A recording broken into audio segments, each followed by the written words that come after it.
উত্তর চব্বিশ পরগনার বসিরহাট মহকুমার টাকি পৌরসভা ভারত বাংলাদেশ সীমান্তে একাধিক জমিদার বাড়ির প্রাচীন ইতিহাস সংস্কৃতি আষ্টে পৃষ্ঠে জড়িয়ে রয়েছে ঠাকুর দালানে। আর তারই রূপকথার টানে সারা বছর পর্যটকেরা ভিড় জমান এই জমিদার বাড়িগুলিতে। তার মধ্যে রয়েছে পুবের বাড়ির ৩০৩ বছরের এই পুজো, যেখানে জড়িয়ে রয়েছে এক লোককথা। বারোয়ারি পুজো থেকে সম্পূর্ণ আলাদা, যেখানে মায়ের সঙ্গে আত্মার একটা সম্পর্ক তৈরি হয় এই অষ্টমী পুজোর দিন। বছরে যেমন একসময় এখানে পশু বলি হতো, এখন সেখানে কুমড়ো আখের বলি হয়ে থাকে। মায়ের পুষ্পাঞ্জলি দেখতে ভিড় জমান ৮ থেকে ৮০ সকলেই এই পুবের বাড়ির ঠাকুর দালানে। পরিবারের এক সদস্যের কথায় সারাটা বছর তারা অপেক্ষা করে থাকে আজকের এই দিনটির জন্য। সকাল থেকেই পুষ্পাঞ্জলি হয়, বলি হয়, দুপুরে মায়ের ভোগে থাকে পোলাও, আলুর দম, ৫ রকম ভাজা এবং সবজি। সন্ধেবেলায় নারকোলের নাড়ু খই দিয়ে মাকে ভোগ নিবেদন করা হয়। তুমি টাকি পুবের বাড়ির সাধারণ টাকিবাসীকে বলবেন যে মায়ের হ্যাঁ, আজকে মহা অষ্টমীর পূর্ণ লগ্নে আমাদের পুজো শুরু হয়ে গেছে সকাল 7টায় এবং আমাদের পুষ্পাঞ্জলি শুরু হবে সকাল 9টা থেকে।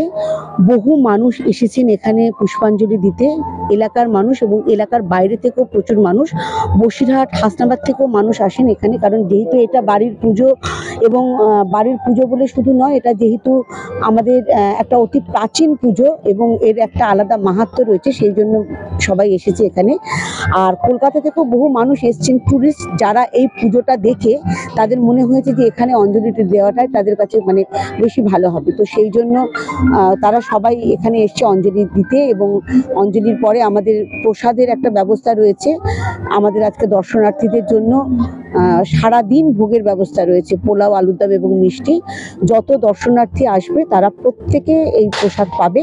শুধু স্থানীয় বাসিন্দারাই নয়, দূর দূরান্ত থেকে এখানে অসংখ্য মানুষ আসেন মাকে দেখতে।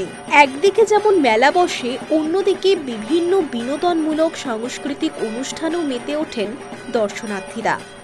আমাদের তো রোজ রোজ আসা হয় না, পুজোর উপলক্ষেই আসা হয়েছে।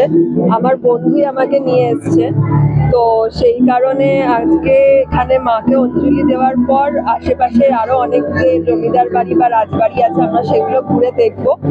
আর এখানে বাংলাদেশ বর্ডারটা যদি একবার দেখা যায়, চেষ্টা করব, হয়তো আজকে নাও হতে পারে, বাট আমরা পুরো আজকে এই সারা দিনটা এখানেই কাটাবো। আর অনেক কলকাতা থেকে অনেকটা দূরে, বেশ নিরিবিলিতে দুর্গাপুজো, এটাও একটা অন্যরকম এক্সপিরিয়েন্স সবার জন্য, আমাদের সবার জন্য। আমরা মূলত এসেছি কলকাতা থেকে। তো এই গত বছর এসেছিলাম। এই রাজবাড়ি ঐতিহ্যপূর্ণ, আর আমাদের খুব ইচ্ছা ছিল এটা আরেকবার আসার। কারণ এরা আমার দুজন বন্ধু, রিয়া সম্প্রীত, ওদেরকে নিয়ে এসেছি। কারণ মনে হচ্ছিল যে এত সুন্দর এখানে দুর্গাপুজো হয়, সেটা শুধু আমি দেখবো কেন, আমার যারা খুব ক্লোজ ফ্রেন্ড আছে তাদেরকেও দেখাই। তো আমাদের মূলত উদ্দেশ্য হচ্ছে এখানে সাথে অঞ্জলি দেওয়া। তো মা দুর্গার অঞ্জলি দিয়ে আমাদের ইচ্ছা আছে যে আমাদের যে এখানে দুই বাংলার যে বর্ডার এরিয়া, সেখানে ইছামতি নদীর ধারে যাওয়া এবং তারপরে আরো যেখানে ঐতিহ্যপূর্ণ রাজবাড়িগুলো রয়েছে সেগুলোকেও যাতে দেখা। কারণ এগুলো সবই খুব ইতিহাসের অনেক গল্প এখানে লুকিয়ে রয়েছে। শুধু কলকাতায় নয়, দেশ বিদেশের অসংখ্য পর্যটকেরা ভিড় জমান এই ঠাকুর দালানেই। Hi news network.